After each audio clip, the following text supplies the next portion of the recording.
All right, what is good, ladies and gentlemen? It is the Master Reviewer back again with another review, and today we are doing a review for Spider-Man 2.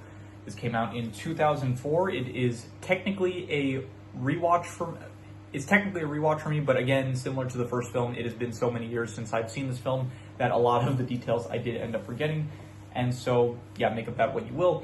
And yeah, no real further context other than that, so let us just begin, starting off with the plot. So the plot of this film is that there's basically the villain of this film is Otto Octavia. Basically each character has like different things going on with them personally, and so that's pretty much the case for any film that you watch.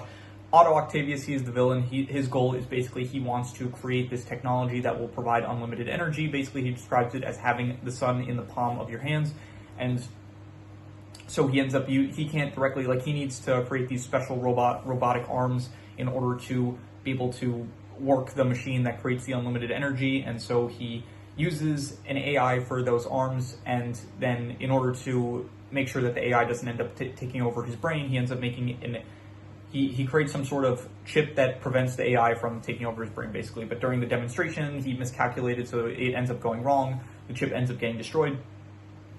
And then the arms basically take over Otto Octavius's brain. He becomes Doc Ock, and then for the rest of the film, he is trying to basically rebuild the machine in order to complete his work. He thinks it would be a crime to leave things undone. So the entire film, he's robbing banks. He's getting the money he needs in order to rebuild the machine in order to create the unlimited energy source. And yeah, throughout the film, Spider-Man is trying to stop him. On the Peter Parker side of things, Peter, this film, a lot of stuff happens with Peter. He is still struggling with his feelings for Mary Jane. He ends up temporarily losing his powers, I'm assuming because, I don't know, his powers are, I guess, tied in with his emotions. So if he is feeling depressed, his powers start to go away. He ends up temporarily deciding he's going to quit being Spider-Man. Later on in the film, he realizes that it's important for him to be Spider-Man, and that he goes back to being Spider-Man.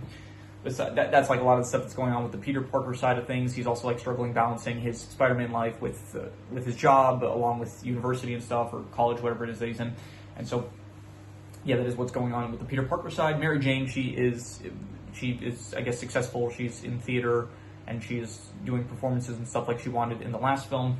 And she does have conflicting feelings where she kind of still loves Peter Parker, and this film, it's like she gets engaged to J. Jonah Jameson's son, John Jameson, so they end up getting engaged. By the end of the film, she ends up leaving him at the altar. And I'm kind of like bouncing forth between different things that happen, so apologies for that. But Aunt May, she ends up finding out the truth about how Peter ended up indirectly kind of causing the death of Uncle Ben, but she ends up forgiving him, basically. And then there is also, who else is there? There is Harry Osborn, who still has a grudge against Peter, and then he ends up he basically makes a deal with Otto, basically saying, okay, I'll give you the material that you need in order to complete your project if you bring me Spider-Man, because he wants to get revenge and kill him, basically. And that is, yeah, what happens. And then by the end of the film, he ends up finding out that that Peter is Spider-Man. And so then in I don't think this is the exact final scene of the film, but one of the final scenes of the film is that he ends up finding a secret room that the Green Goblin made with a bunch of grenades and stuff, and a bunch of the technology of the Green Goblin. And he is basically, it's simple, like the next film, he's going to end up taking up the mantle of the Green Goblin. And yeah, that's what's going on with Harry. J. Jonah Jameson, he's doing his thing, he's fun, as usual. J.K. Simmons does a great performance with him. And is there anyone else that is worth mentioning that I may have forgot? Not really. So yeah, I guess I kind of talked about the characters before the plot, but the plot itself is, I would say it is I go a 4 out of 5. I like the plot. I enjoyed it. I thought that it was nice. The actual plot of Otto Octavius, I kind of liked his whole goal at the end more so than the Green Goblin, where the Green Goblin didn't really have a goal in mind, to be honest. He was just kind of like, oh, we should rule the city and stuff, and it just didn't feel as great of a motivation that Doc Ock has in this case, where he does actually want to use his intelligence in order to create something that would benefit all of humanity, but along the way his I guess morals kind of get corrupted by the robotic arms that he ends up creating. So I do like Doc Ock's plan more so than the Green Goblin from the last film.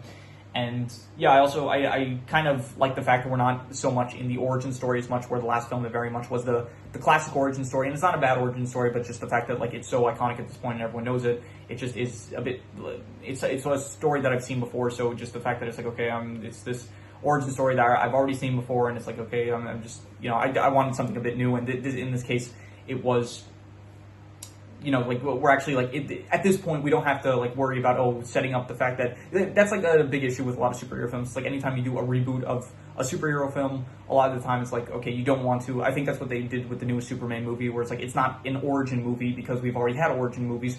So at this point, like, you just get right into the action, and I think that's a good thing that this film does, where it's like, we laid the groundwork in the first film, now we're getting into the actual, like, I guess, I don't know, we're delving deep into the different aspects of what you can do with this kind of character, Peter Parker and stuff. So I do appreciate that, where we're done laying the groundwork. That's a benefit, I would say.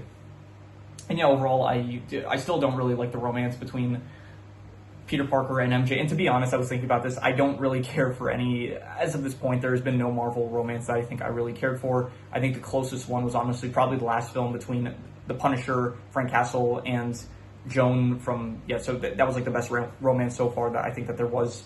Even that, it wasn't like anything really substantial. So yeah, honestly, I don't really care for that. I think in all of the MCU films, there is probably one romance I actually thought was decent, and I won't get into it right now, so we'll save that for whenever we get to reviewing that specific film. So yeah, overall, I would say that the plot, I would give a 4 out of 5. I liked it. I personally enjoyed it through the way through. And yeah, moving on to the characters, Doc Ock, I do think he is I think he is a better villain. I would say I liked him more than the Green Goblin. I do like the actual robot arms. I think that they are cooler than the Green Goblin has, like, I guess, cool tech, I guess, but with the grenades and stuff and the slice things that he would shoot out, and I guess the hoverboard. But overall, I do think that Doc Ock's arms and stuff, they are just a bit cooler in my opinion. So I do like Doc Ock as villain better.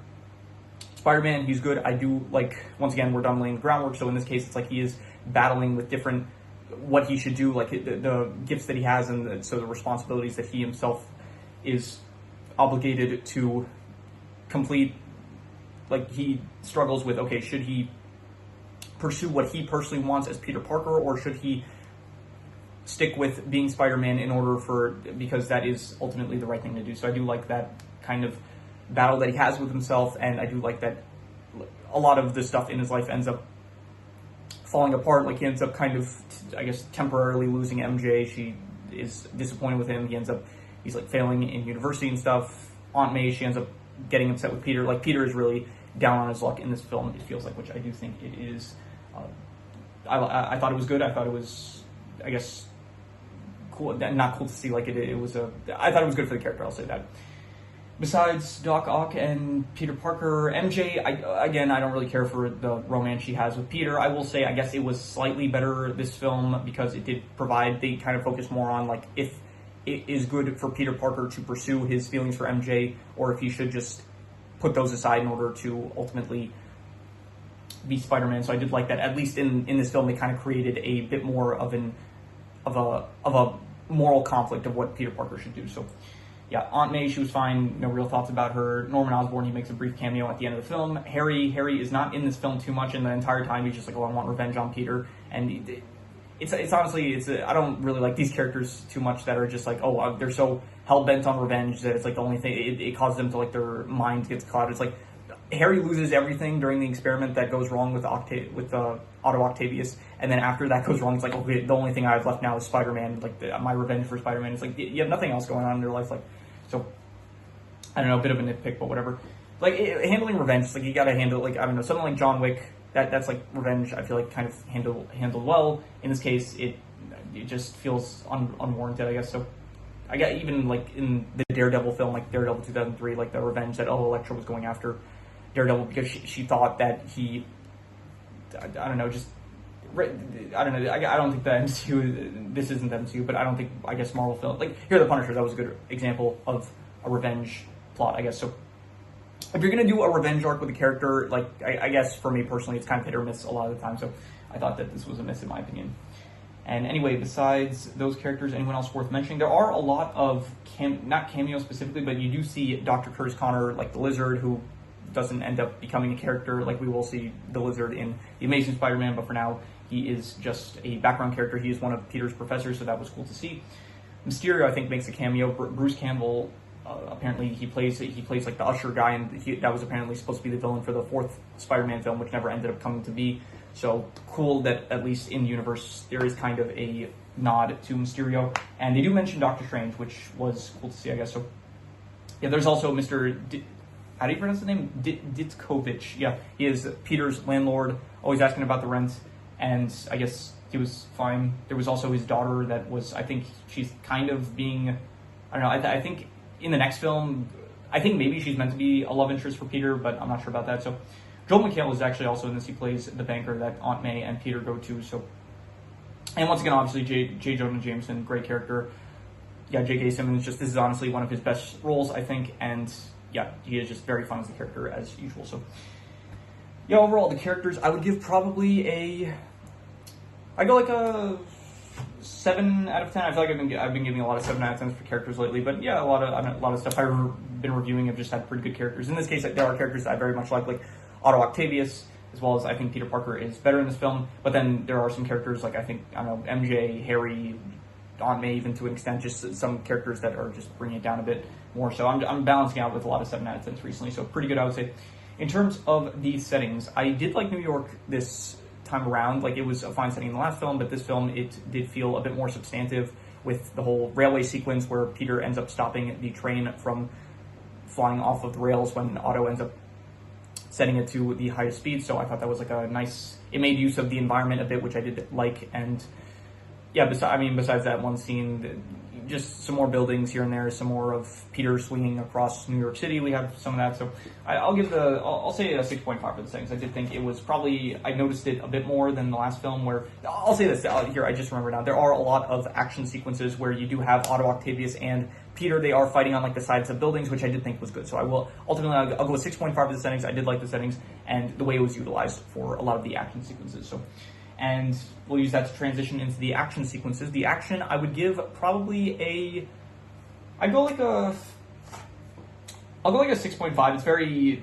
It's very much, I like the weaponry of Otto Octavius, where he does have his robot arms. I think that it's like cool stuff to see visually in fights, but it does feel a bit clunky, a bit janky with the action sequences, where it is just a lot of like the arms flailing around, kind of fighting Peter. So it's not the cleanest choreography, but it does look pretty cool, I would say. I do like just the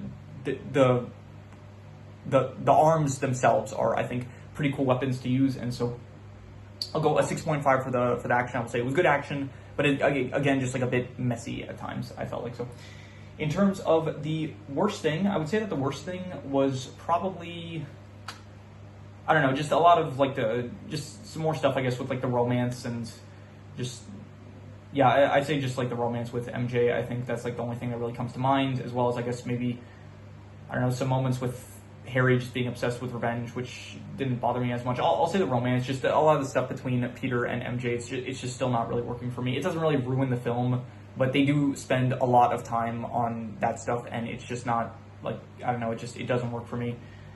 Again, this is just, I don't know, it's so weird. It's like when it comes to like animated stuff, I really like a lot of romances between characters, but then when it comes to live action stuff, like I've explained this in the past, where it's like I view them as the actors themselves, so I can't get into the romance, but I don't know why, like in certain cases, it's not like as bad as, like I wouldn't call it bad, but it's just like, I don't know, I never feel the chemistry between the characters, and I don't, maybe it's something with me, maybe it's their fault that, I don't know, maybe the creators of the films are not doing a good enough job portraying the romance. So either way, I'm just going to give the romance, I would say, I'm going to go, let me get the score sheet out for this one. You know what, let's go negative territory for this. Let's say pretty bad. I'm going to go with a 3.5 for the romance, I would say. So, yeah. In terms of the best thing, I would say that the best thing about this was probably, I'll go with, I did like Otto Octavius' character. I do like Doc Ock. He was probably my favorite character in the film.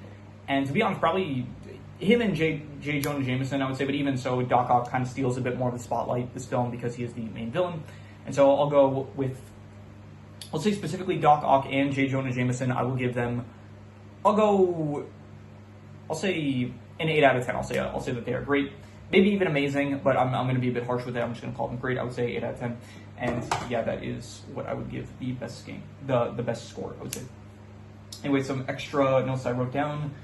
I'm getting tired of like a lot of I'm noticing maybe it's, from what I remember, it's not as much in the more modern films, but every opening credit for at least the Marvel films that I'm seeing now for a lot of the first time, all the opening credits, it's like 2 or 3 minutes of just straight, like, just director, cast members and stuff. It's like, I don't remember that the modern films, they like, flash the credits, like, right at the start of the film. So, like, it's fine, and it wouldn't be an issue if, but just the fact that I'm, like, watching all these Marvel movies, like, pretty, like, one after the other, pretty much, like at least an average of, I would say, like, around one a day.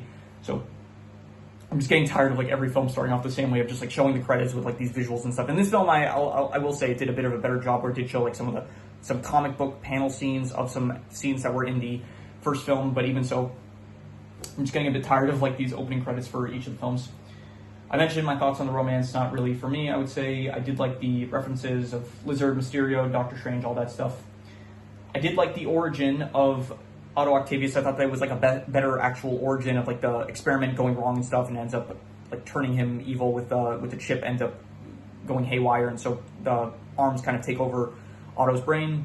I liked it better compared to the last film, where it was just Norman. He just does an experiment that he's been told, oh, this has, like, there's a chance that this will go wrong, and so he just ends up doing the experiment and ends up going wrong. So I like this origin story a bit better, I would say. So yeah, I'm surprised that Aunt May, she doesn't recognize, like, you do have a sequence in this movie where Spider-Man ends up saving Aunt May, and then he directly talks to Aunt May, and I'm just surprised, like, Aunt May lives with Peter. I'm surprised that she wouldn't be able to recognize his voice even if there's a mask over it. So it just seems bit, I don't know, it's one of those things in movies that you question, but you're not really supposed to question. So there was a good, I did like the sequence, the raindrops falling on my head sequence, the sequence of basically Peter giving up being Spider-Man, and so he's just like, he sees a police car go by, he eats the hot dog, it's been used in memes and stuff. So I do like that sequence. It was like nice music, and just, I don't know, it was nice seeing Peter. It's just like, screw it, we're not dealing with this BS anymore, and then he just goes about being happy in life. So yeah, I do like that sequence. So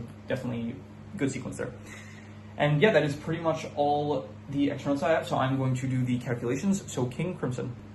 Alright, so it ends up coming out to about a 6.5, which would be good, but honestly, I think I would give it a bit higher than that. I think I would give it probably about a 7 out of 10, maybe even a 7.5. I'm not going to go as far as to say a 7.5. 7.5 would be very good. I don't think that this was very good, but I would say that this was like between a 7 to a 7.5, I would say, like between a pretty good and very good. Honestly, this one I liked a lot more than the first film, and it was, I would say, probably as of the moment, this is probably my second favorite Marvel film, not MCU. We're not in MCU yet, so I still think that so far The Punisher was the best one that I reviewed. This is probably the second best one that I reviewed, I would say. So I would give it probably like a 7 to a 7.5. I would say between pretty good and very good, and yeah, that is what I would give it. So that is pretty much all there is to it. So if you have any recommendations, any shows, movies, video game stories, anime, manga, web series, anything that you want me to review, leave it in the comments and I will maybe possibly check it out. With that said, that is pretty much all there is to it. So let's leave it at that.